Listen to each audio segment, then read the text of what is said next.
अस्सलाम वालेकुम टीचर्स। आज टीचर्स ट्रेनिंग का हमारा डे 1 है। तो सबसे पहले हम 6 डेज ट्रेनिंग की कैटेगराइजेशन करेंगे कि हमने किस डे क्या सीखना है। सबसे पहले हम आते हैं डे 1 एंड डे 2 पे। ठीक है, डे 1 में हम प्रोफेशनलिज्म सीखेंगे जिसमें टीचिंग माइंडसेट आएगा, क्लासरूम स्टैंडर्ड्स आएंगे एंड क्लासरूम मैनेजमेंट। ठीक है, क्लास रूम मैनेजमेंट हम दो तरह की सीखेंगे, अप्लाइड एंड वर्बली। ठीक है, इसका फेज 2 आ जाता है। फिर फेज 2 हमारा डे 3 एंड डे 5 में आता है। डे 5 में हमारी कंटेक्चुअल लर्निंग होगी। अच्छा, इन दोनों में डिफरेंस क्या है? इन दोनों फेजेस में डिफरेंस है हाउ टू टीच। ठीक है, बेसिक्स ऑफ टीचिंग क्या है, how to teach, and contextual learning क्या है, ये रिलेटेड है व्हाट टू टीच से।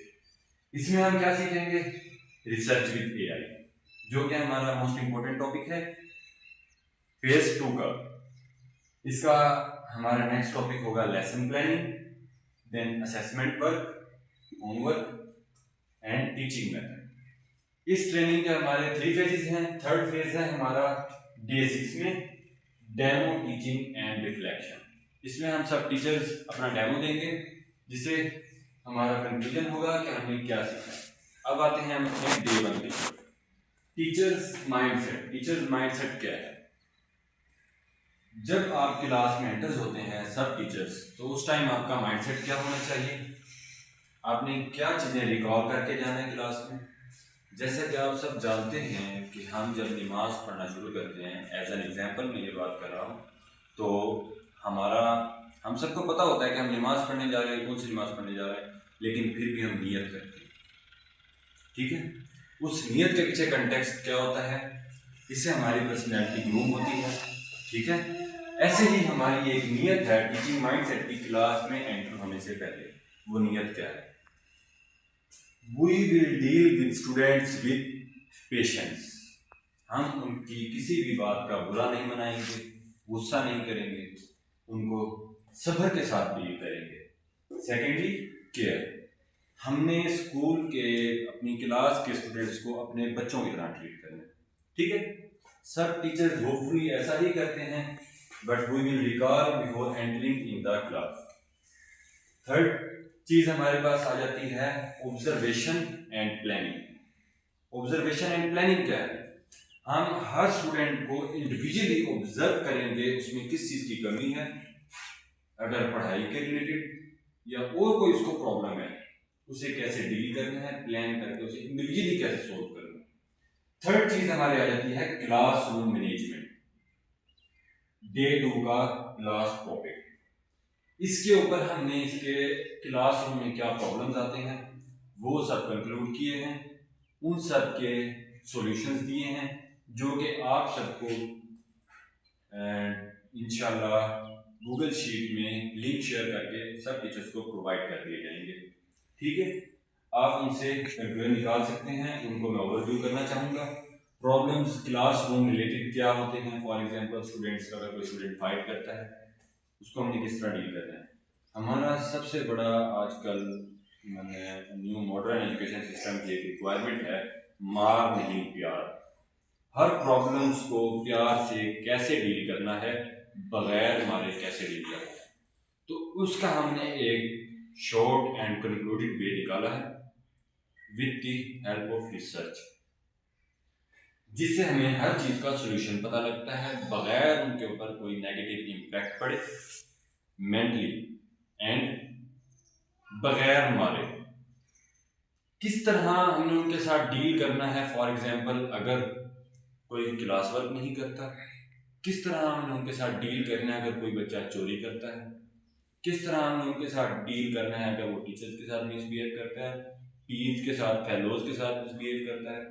इन सब चीज़ों के सॉल्यूशन और उनकी अगर कोई पनिशमेंट हो, किस तरह की हो, कितने ड्यूरेशन के लिए होनी चाहिए, और उस टाइम टीचर का स्टूडेंट के साथ डील करते हुए बिहेवियर कैसा होना चाहिए, ये सब चीज़ें एक छोटे से टेबल के अंदर बनाकर हमने प्रोवाइड किया है।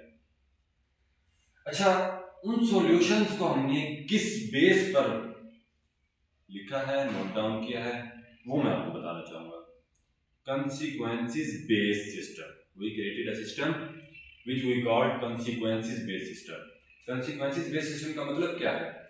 फॉर एग्जाम्पल, अगर कोई स्टूडेंट कोई मिस्टेक करता है तो उसको हम किस बेस पर, किस तरह से, फॉर एग्जाम्पल अगर कोई बच्चा लाइन ब्रेक करता है तो हम क्या करेंगे, उसको एक टास्क दे देंगे लाइन मैनेजमेंट का।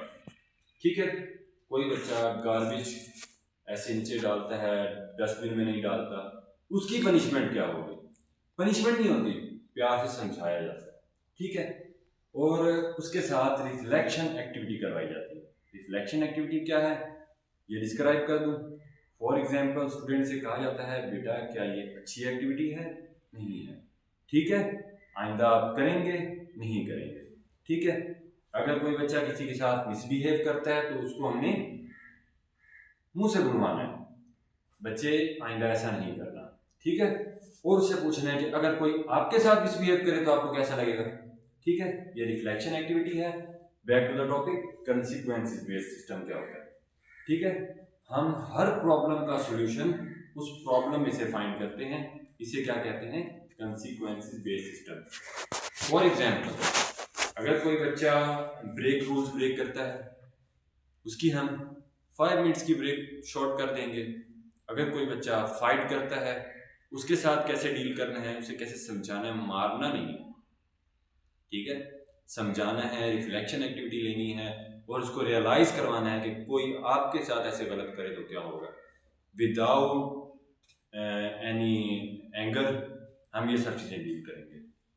सो come to the classroom standards. हम क्लास के स्टैंडर्ड सेट करेंगे। स्टैंडर्ड कैसे सेट करेंगे कि हमारी क्लास में हमने कुछ रूल्स बनाने हैं, क्या रूल्स होने चाहिए। हम क्लासरूम स्टैंडर्ड्स की तरफ आते हैं। वॉइस लेवल, ये हर टीचर्स को पता होना चाहिए अपनी क्लास के अंदर कि हमारा क्लास के अंदर एक लेवल से ज़्यादा वॉइस नहीं होनी चाहिए। ठीक है, हम वॉइस लेवल सेट करते हैं। हम टीचिंग कर रहे हैं, हमारा क्या वॉइस लेवल होगा। एक बात मैं आपको यहाँ पर इम्पोर्टेंट बता दूँ, स्टूडेंट्स आपके एक्सप्रेशंस को फॉलो करते हैं, टीचर्स के एक्सप्रेशंस को, बिहेवियर्स को फॉलो करते हैं। आपका वॉइस लेवल अगर हाई ट्यून्ड है, स्टूडेंट्स भी हाई ट्यून्ड होंगे। आप उन्हें पढ़ा रहे हैं चीख चीख कर, क्या होगा? स्टूडेंट्स भी चीखने लगेंगे, चीखना सीख जाएंगे, जो कि एक एजुकेटेड पर्सन का बिहेवियर नहीं है। ठीक है, आई होप आप मेरे पॉइंट को समझ रहे होंगे। वॉइस लेवल्स हम 3 सेट करते हैं। एक टीचिंग लेवल का, फॉर एग्जाम्पल्स हम वॉइस लेवल की एक एग्जाम्पल देते हैं, एक्टिविटी करवाते हैं स्टूडेंट से।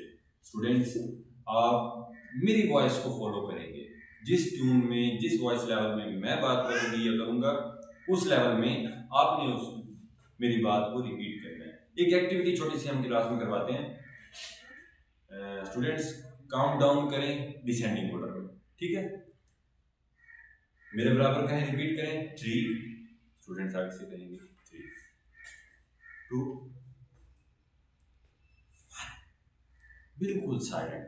1 के ऊपर आप अपनी फिंगर्स के साथ करेंगे, आपकी एक्सप्रेशंस को काउंट करेंगे, बॉडी लैंग्वेज को फॉलो करेंगे। स्टूडेंट आप करें 3 कहेंगे, 2 पे आपकी आवाज़ को डाउन होनी चाहिए, 1 के ऊपर आप बिल्कुल साइलेंट हो जाए, फिंगर फेस पे। आप इस चीज़ को फॉलो करते हैं, वो आपके वॉइस लेवल के अकॉर्डिंग आ गए। आप उनकी प्रैक्टिस करवाते हैं, स्टूडेंट्स आपके वॉइस लेवल को, आपकी ट्यून को फॉलो करने लग जाएंगे। इंशाल्लाह विद इन अ वीक आपको चेंजिंग नजर आने शुरू हो जाएगी। सेकंड चीज़ क्या है? Student respect. स्टूडेंट रिस्पेक्ट क्या है? आप स्टूडेंट्स को कंपेयर नहीं करेंगे। ठीक है, आप स्टूडेंट्स को ये नहीं कहेंगे कि फॉर एग्जांपल उस बच्चे को देखो उसके कितने मार्क्स आए हैं, आपके इतने क्यों नहीं आए।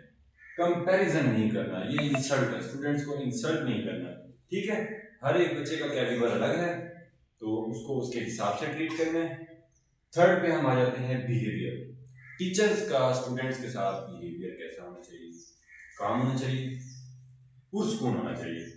ठीक है, प्रोफेशनल होना चाहिए, बगैर किसी रीजन के गुस्सा नहीं करना, रीजन के साथ भी गुस्सा नहीं करना, उसको टेक्निकली डील करना है। ठीक है, थर्ड आ जाता है हमारा डिसिप्लिन मेथड। हमारा क्लास का एक डिसिप्लिन मेथड होना चाहिए। ठीक है, जिसके लिए आप स्टूडेंट्स को प्रैक्टिस करवाएं, ठीक है। और इंशाल्लाह हम इसे डे 2 में डील करेंगे, इस चीज़ को मोर प्रिसाइजली समझेंगे। Thank you. यहाँ पे हमारा डे 1 क्लोज होता है। अगर कोई टीचर क्वेश्चनिंग करना चाहते हैं, क्वेश्चंस कर सकते हैं। I will try to answer and clarify your questions. Thank you.